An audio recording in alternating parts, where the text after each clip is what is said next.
In celebration of May Maternal Mental Health Awareness Month, we are very excited to have a brief conversation with Dr. Veerle Bergink, a distinguished researcher and part of the Blavatnik Family Women's Health Research Team. Dr. Bergink is currently a professor in the departments of psychiatry and OBGYN here at Mount Sinai. She is internationally recognized as an expert in the treatment of psychiatric disorders during pregnancy and the postpartum period. Her research focuses on mental health stability during pregnancy and the postpartum period. Dr. Bergink, thank you. Let's get started. Thank you. Why is mental health most important during pregnancy and in the postpartum period? Well, mental health is so important during this period because mothers are vulnerable. Pregnancy is a period of major changes emotionally and, of course, delivery of a baby as well.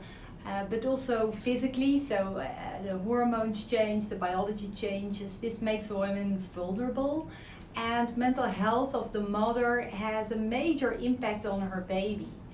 So if the mother feels well, if she eats well and takes her vitamins and is relaxed, this helps the development of a healthy baby and the development of the brain of the baby. But if mom is stressed or depressed, this has an impact on her child as well. What is postpartum depression? How common is postpartum depression? And when does postpartum depression occur? Yes, postpartum depression often starts during pregnancy or even before pregnancy because women in their fertile ages are anxious and depressed a lot. But there is also a group of women who deliver a baby and all of a sudden get severe depressed feelings.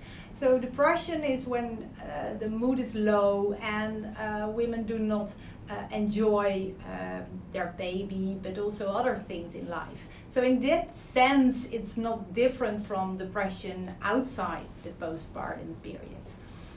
But the impact is very different because mothers feel so guilty, especially during the postpartum period, because everyone expects them to be a happy mother and they really want the best for their baby, but they just don't feel it inside.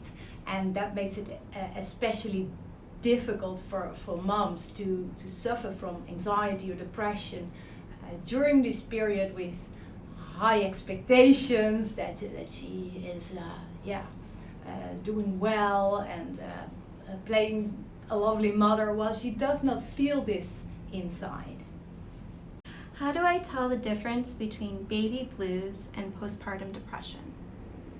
Yes, thank you for this question. And baby blues is very common. It's that women feel cry a bit, they feel unstable, they have mood swings the first week after delivery, and this usually goes away.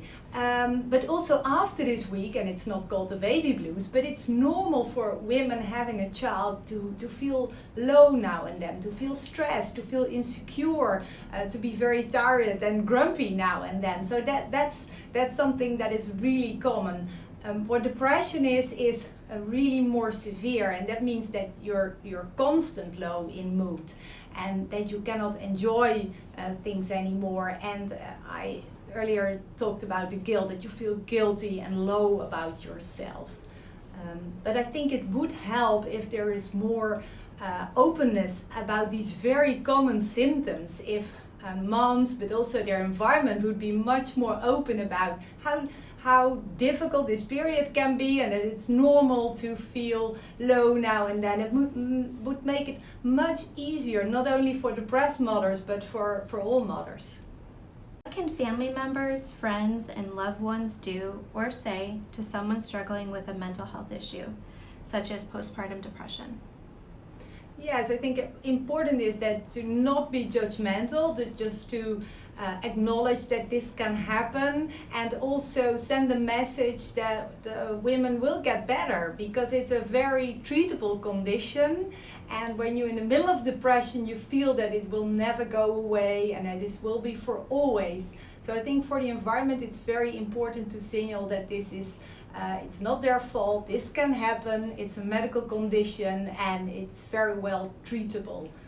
And I think in general, what family and society can do is not having too high expectations of new mothers, that she should look good, be always smiling, and just as in films, and that is not the way it is in real life. So it would really help if women themselves, but also their environment and family, would be a bit more realistic about what this postpartum period is. What are some mental health resources in New York City that you can recommend? Yes, I recommend, of course, our own program. We are building a perinatal mental health program for mothers during pregnancy and the postpartum period. We are recruiting psychiatrists and social workers now. And if women need, for example, day treatments, then I would recommend the Motherhood Center.